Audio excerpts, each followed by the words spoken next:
আমি আসলে ঘটনাটা বর্ণনা করার মতো ভাষা আমার নাই। এটা আসলে একটা অনেক দুঃখজনক এবং দেশের বিমান বাহিনী সম্পর্কে এটা আমাদের একটা ধিক্কার জানানোর কথা।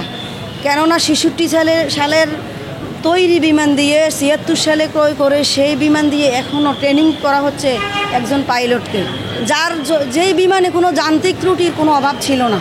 সেটাও এই বিষয়টা নিয়ে ওই ডিপার্টমেন্টকে আমাদের সম্পূর্ণ ধিক্কার জানানো ছাড়া কোনো উপায় নাই। এবং সেই ক্ষেত্রে এটা তাদের আগেই বোঝা উচিত ছিল কোনটা দিয়ে দেশের ক্ষতি হতে পারে। আর যেই সন্তানগুলি আমাদের যে শিশু বাচ্চাগুলি মারা গেছে, তাদের কান্না, তাদের মায়েদের কান্না, এগুলি আমরা কেউ উপস্থিত ক্ষেত্রে যদি কেউ না থাকে, কালকে মাইলস্টোনের যদি কোনো মা ওইখানে থাকতো, তাইলে ওই মায়েরাই ওইখানে বলতো যে কার সন্তানকে বুকে নিবে। এমন পরিস্থিতি হয়েছে। 5 বছর থেকে 13 বছরের নিচের শিশু, এখানে কোনো বড় মানুষ নাই, ছিল শিক্ষকরা ছিল, কিন্তু যেই ছোট ছোট শিশুরা কালকে দুনিয়া ছেড়ে চলে গেছে এবং তাদের অবস্থা এখন আশঙ্কাজনক, সেই দায়ভার কে নিবে? এটা আমরা অভিভাবক পারবে কোনো মায়ের সন্তান তার বুকে ফিরে দিতে? যে সন্তানগুলি আমাদের আগামী দিনের প্রজন্মের উজ্জ্বল ভবিষ্যৎ, সেইগুলি একটা ভুলের কারণে হয়তো অ্যাক্সিডেন্ট, মৃত্যু তার ছিল, কিন্তু আমাদেরও দেখা উচিত ছিল আমরা যে কাজটা করতে যাচ্ছি তাকে কোনো ওই কাজটা ত্রুটি হইতে পারে কি না। আমি একজন অভিভাবক হিসেবে যাওয়ার পরে ওইখানে একটা রুম থেকে বাচ্চাদেরকে বের করতে পারে নাই। একটা রুমে আমাদের ছেলেমেয়েরা যেখানে পড়ে একটা সেকশনে সর্বনিম্ন 60 জন বাচ্চা থাকে।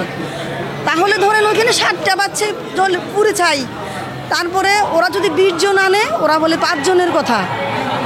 আমার মনে হয় হতাহত ছাড়া মৃত্যুর সংখ্যা এখনও 200 ছাড়িয়েছে। যদিও এটা মিডিয়াতে আমরা প্রচার করতে লজ্জা পাই, দেশের ক্ষতি হবে, কিন্তু যেই মায়ের সন্তান মারা গেছে ওরা কি ডাটা দিবে না? ওই তথ্য কি বের হবে না? যেই মা, যে আমার এক ভাই এখানে আসছে, তার একটা ফ্রেন্ডের ভাগিনারে খুঁজতে, ছোটো বাচ্চা কালকে থেকে খুঁজে পায় না, গেটের সামনে আমরা তখন ছিলাম, আমরা সবাইকে বলছি ওই বাচ্চাটাও তো একটা মৃত্যুর মধ্যে আপনি ধরবেন, শোকটা হারিয়ে গেছে কিন্তু সেটা পাচ্ছে না, মৃত্যু হোক মার কাছে, সে এখন কোথায় আছে কই আসবে সে জানে না। সেটাই আসলেই 200-র উপরে মৃত্যুর সংখ্যা আপনি ধরেন ছাড়িয়ে গেছে। ওরা প্রকাশ করুক বা না করুক, এটা আমরা বলতে বাধ্য। একটা শিক্ষা প্রতিষ্ঠানে একটা রুমে প্রতিটা সেকশনে 60 জন করে বাচ্চা থাকে, এর নিচে কোনো বাচ্চা নাই।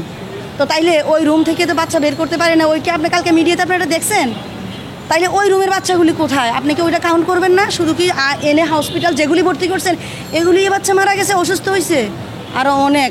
আর কেউ ছুটোছুটি করে ভয়ে বাইরে গেছে, কেউ উদ্ধার করে কোথায় বাসায় নিয়ে গেছে ওই মায়েরা জানে না।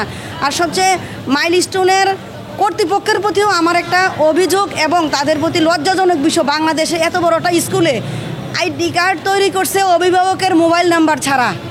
আমি যেখানে যাই, আমি যদি বুবাও হই, কানাও হই, মনে করেন যে আমি অসুস্থ, আমার নাম্বার দিয়ে একটা কল আসবে, সেই বাচ্চা কোথায় ছুটে গেল, কোথায় মারা গেল, কোনো অভিভাবকের ফোন দেওয়ার কোনো ওয়ে তাদের নাই। সেটা কেন হবে? এত বড় স্কুলের কেমন দায়িত্ব নেই স্কুলটা পরিচালনা করতে একজন প্রিন্সিপাল?